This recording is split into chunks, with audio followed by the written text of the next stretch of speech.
You were born in New York? I was born in Coney Island, which is part of Brooklyn. It's a resort area on the beach, on the Atlantic Ocean, kind of like Brighton in England. It's interesting because so many entertainers who have come from New York, they talk about the ghetto aspect, but clearly that was not your kind of upbringing. No, not for the first 10 years. It was Coney Island. It was fun. The best hot dogs in the world, the best cotton candy, and parades. It was one of those places that people went for fun, and if you lived there, you just were part of all the parties that went on there. When I was about 10, we moved to an intersection of Brooklyn, which was Flatbush, and that was a little tougher. It wasn't on the ocean. It didn't have the cool breezes in the summer. The asphalt actually melted in the summer. And we lived there for about 6 years, and it was kind of difficult, but my parents sent me off to summer camp. Is that where your dad had the shop? My dad had the shop on a street called Church Avenue, and with all the names of all the cross streets were English names, Argyle Road, Westminster Road, and Rugby Road. And I lived there from the time I was 10 until I was 16. So did you help him in the shop? I worked in the shop pretty regularly. What were you selling? Dry goods, which are everything from socks to blue jeans to undies to, I hate to say, bras for ladies and stockings. I became an expert in differentiating the colors of different stockings. That stood you in good stead, didn't it? Not really. I mean, there's nothing I can do with it, but it was fun, and really, my dad kept me in the store to keep me out of trouble. So where did the writing of music start to filter through? Well, I started to go to summer camp when we lived in inner Brooklyn, and I remember so well sitting around the bonfires and playing guitar. I mean, there was always a guitar player there and singing the folk songs of the time, the popular songs.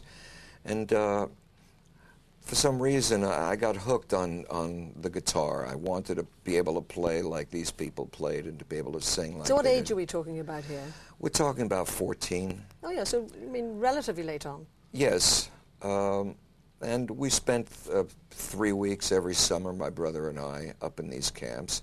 And over that period of time, my parents did get me a little guitar, which they paid off on a weekly basis. And I did take some lessons and actually learned to play these songs and learn some basic chords.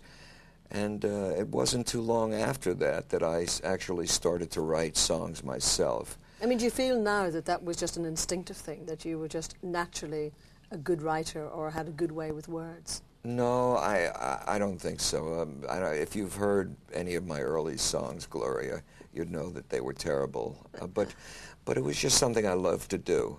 I've been singing since I was a kid, and just the songwriting was another possibility that I learned at camp. And I didn't think I had any talent for it, but it was just something I enjoyed doing.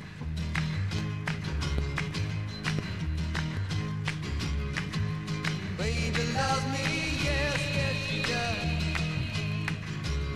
All the girls out of sight, yeah. Said she loves me, yes, yes she does. What I'm interested in, the fact that we are sitting in New York. Yes. And that the famous Brill building, of course, was where you worked. Not far from here. Not too far from here. That's so right. it's interesting that you left, medical school, and then came to work in, in songwriting per se. That was quite a leap. It was a giant leap, but I realized that I would never be a doctor after taking organic chemistry at New York University. I just couldn't get through the course. It was just way over my head, and I realized if I couldn't get through organic chemistry, then there was no point in me following that any longer. I had hoped to be a researcher in biology. I was always fascinated by that, and I had my microscope at home, and it was one of my hobbies. But so I fell back on the other thing I loved most, which was music. And after about 3.5 years of college, and I got a pretty good education at New York University, I got an offer from a music publisher, and they wanted to sign me for 4 months, a 4-month contract, and I just left school. I didn't tell my parents. I didn't have the nerve to. How did they react when they heard you'd done that? I actually didn't tell them for quite a while, but they knew that I loved music and that, you know, I spent all my free time in our recreation room in the house playing my songs, and I got a tape recorder and listening to records and playing along with them.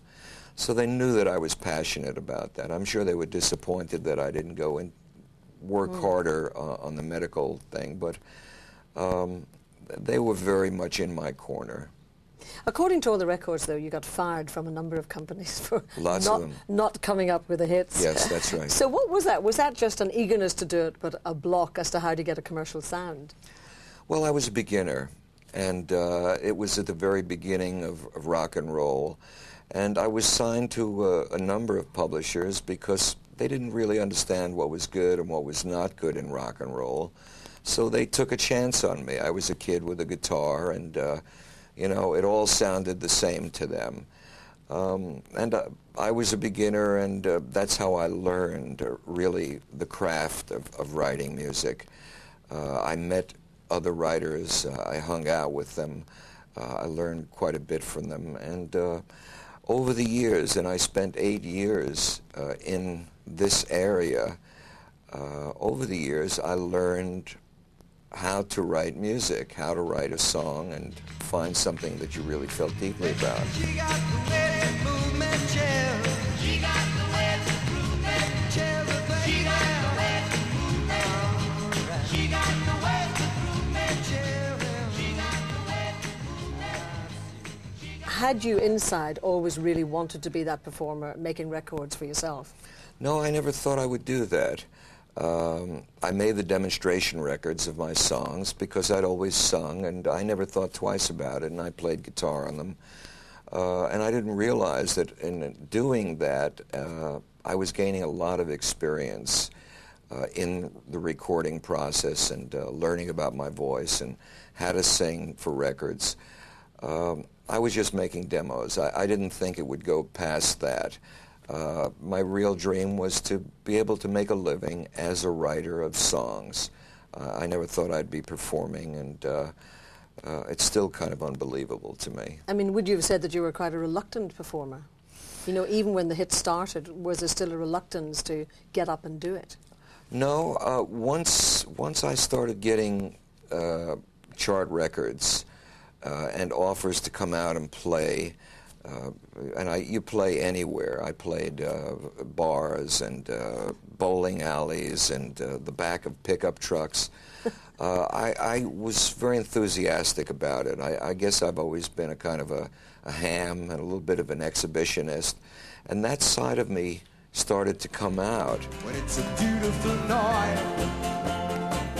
and it's a sound that I love, and it makes me feel